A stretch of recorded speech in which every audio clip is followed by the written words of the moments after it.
വമ്പിച്ചാടായ വിൽപ്പനയും തോപ്പുചിപ്പ് കണ്ണാടി മുതൽ നിങ്ങളുടെ ഭവനത്തെ അലങ്കരിക്കുന്ന പ്രതിമകൾ വരെയുണ്ട്. പ്രശസ്ത സിംഗപ്പൂർ ശില്പിയായ ഗസ്റ്റോ ഗൽബോൾ ഗോണോസ്കിയുടെ മനോഹരമായ കരവിരുതിന്റെ അത്ഭുതകരമായ മാൻഡ്രക്കിന്റെ പ്രതിമ. കടന്നു വരൂ. നിങ്ങളുടെ കുടുംബത്തിൽ ഐശ്വര്യവും ഉയർച്ചയും ഉണ്ടാക്കാൻ പോകുന്ന ഒരു പാവം പ്രതിമ സന്തോഷത്തോടെ ഏറ്റുവാങ്ങാൻ വന്നട്ടെ. കടന്നു വരൂ. കണ്ടില്ലേ, ഏതോ താങ്കളുടെ വീട്ടിലെ കാരണവരാ വട്ട് പിടിക്കുന്ന തോന്നെ. നോക്കി നിൽക്കാതെ കടന്നു വരൂ. കടന്നു വന്നല്ലോ. എന്താ സാർ വേണ്ടത്? ആ പാവ വേണം.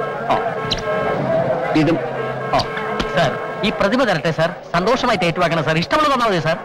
വേണ്ട, 2 രൂപ എത്രയായി? ഇത് 35 രൂപയെ. 35? ഒരു 10 രൂപ വരട്ടെ. 10 സാർ ഈ പ്രതിമ സന്തോഷത്തോടെ ഏറ്റുവാങ്ങണം സാർ. ഒന്നും തരണ്ട സാർ. വേണ്ട സാർ, നല്ല പ്രതിമയാണ് സാർ. വേണ്ടെന്ന് പറഞ്ഞില്ലേ? സാർ നല്ല പ്രതിമയാണ് സാർ. നല്ല മൊട്ടത്തല. വമ്പിച്ചാടായ വിൽപ്പനയും. കടന്നു വരൂ. പ്രശസ്ത പേര് മറന്നുപോയല്ലോ. സിംഗപ്പൂർ ശില്പിയായ ഗ്ലാസ്നോസ് കുളിനോസ്കി നിർമ്മിച്ച ഈ പ്രതിമ സന്തോഷപൂർവ്വം ഏറ്റുവാങ്ങുക. ആരും പണം തരേണ്ട കാര്യമില്ല സുഹൃത്തുക്കളെ, പണം തരേണ്ട കാര്യമില്ല. ഫ്രീ. കടന്നു വരൂ സുഹൃത്തുക്കളെ, കടന്നു വരൂ. ആർക്കും വേണ്ട മുതലാളി. ആർക്കും വേണ്ട ഈ പ്രതിമ. ഒരു പൈസയും തരണ്ട, വെറുതെ എടുത്തോളൂ.